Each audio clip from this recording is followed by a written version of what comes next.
Preparations are underway as the Catholic Diocese of Pittsburgh prepares to welcome a new bishop. Bishop-designate Eckman will be installed Monday at St. Paul Cathedral in Oakland. Channel 11's Amy Hudak sat down with the incoming bishop to learn more about who he is and the impact he hopes to leave on the Pittsburgh Diocese.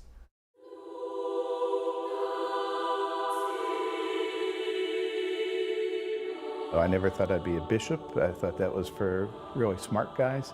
And I never thought I'd be the ordinary of the diocese. And that really hasn't sunk in yet. Bishop Eckman invited us to sit down and get to better know him ahead of his installation mass on Monday. He comes from humble beginnings. Born and raised in the South Hills, Bishop Eckman was the youngest of 4. I always just wanted to be a parish priest.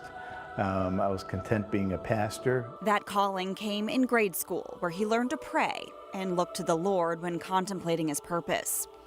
In high school, he was in the pre-seminary program, and like a lot of teens, he also worked at Giant Eagle. Initially, I was a bag boy and picked up the grocery carts all across the lot, and then I became a cashier. When he got the call that Pope Leo appointed him as bishop of the Pittsburgh Diocese, he says he felt a series of emotions.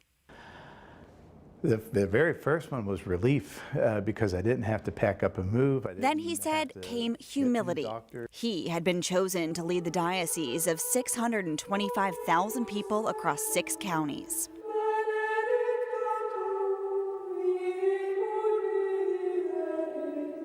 First on his agenda, regional meetings with priests to listen to their ideas and concerns. He then plans to meet with the parishes to ensure they're serving the faithful. People who might be hungry, if we're feeding them, if we're clothing the naked, if we're educating not only children but also anybody in the parishes, how we support people in moments of grief. Bishop Eckman says he must also work to rebuild trust in the wake of the child sex abuse scandal. During that time, he was the vicar for clergy, meeting with victims and perpetrators. He says he understands those who lost confidence. No, I don't blame him. That scandal was something that really devastated the church, not just in the United States, but worldwide. Through Bishop Zubik's work and, the diocese as a whole, we've been trying to make sure that that doesn't happen again.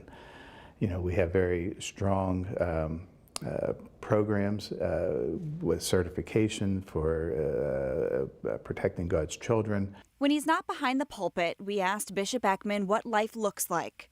He gets Mondays off to rest. He loves reading or being in the Laurel Mountains. My friends that are up there, so just to walk on the walking trails, or the Occoganee River is a nice place. They have a boat, so sometimes you can go out on the water.